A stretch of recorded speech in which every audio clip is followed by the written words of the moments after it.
picked a few sprigs of greenery from the studio garden because I'm going to do a bit of sketching. But this smells amazing. It is so fragrant.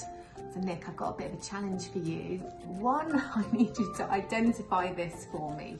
And also, can you sniff out anything else? See what you can find. Thanks for your message, Jen. I'm really sorry we can't meet up. I'm out walking at the moment, but I'll go back home and I'll find you some winter scent in the garden.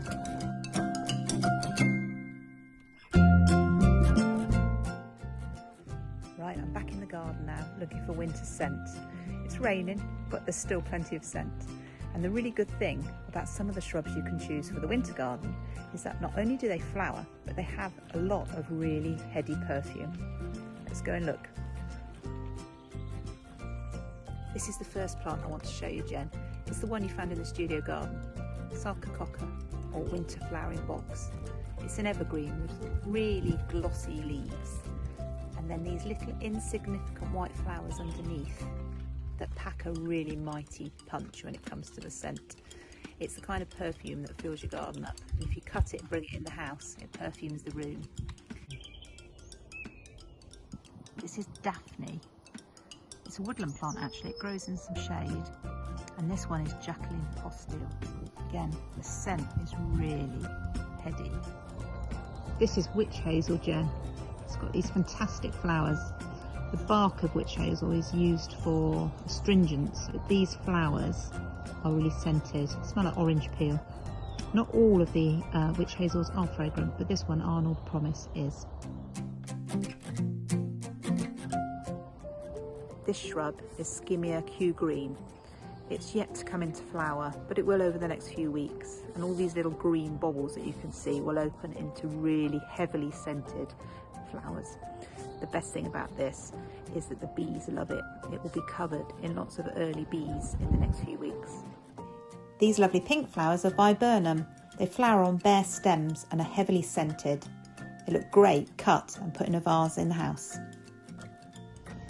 Did you know that snowdrops have a fragrance too? You have to get down really low, Jen, to get the fragrance from these. But some of them smell like honey.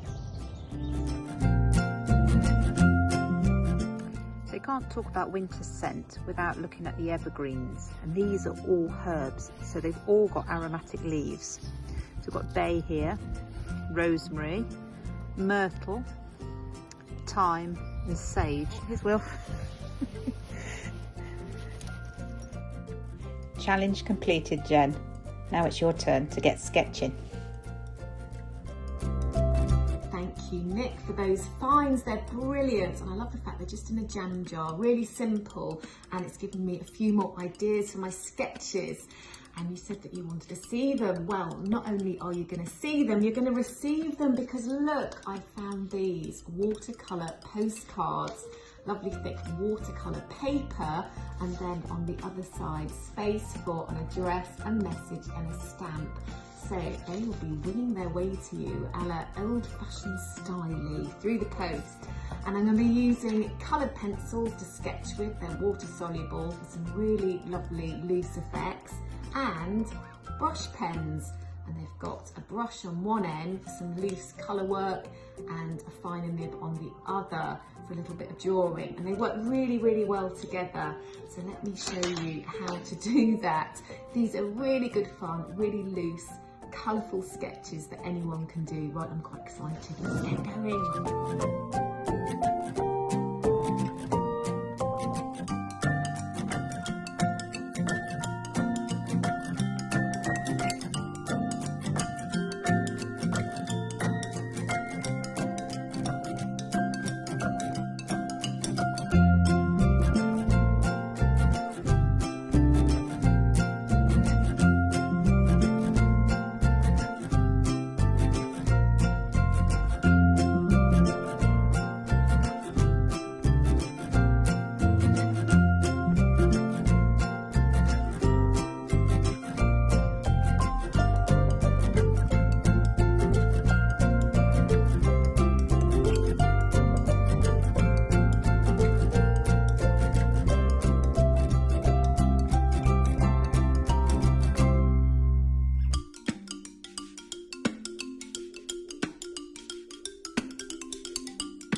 For more nature and art projects like these, follow us on social media at HerOutdoorz and Jenny Muncaster.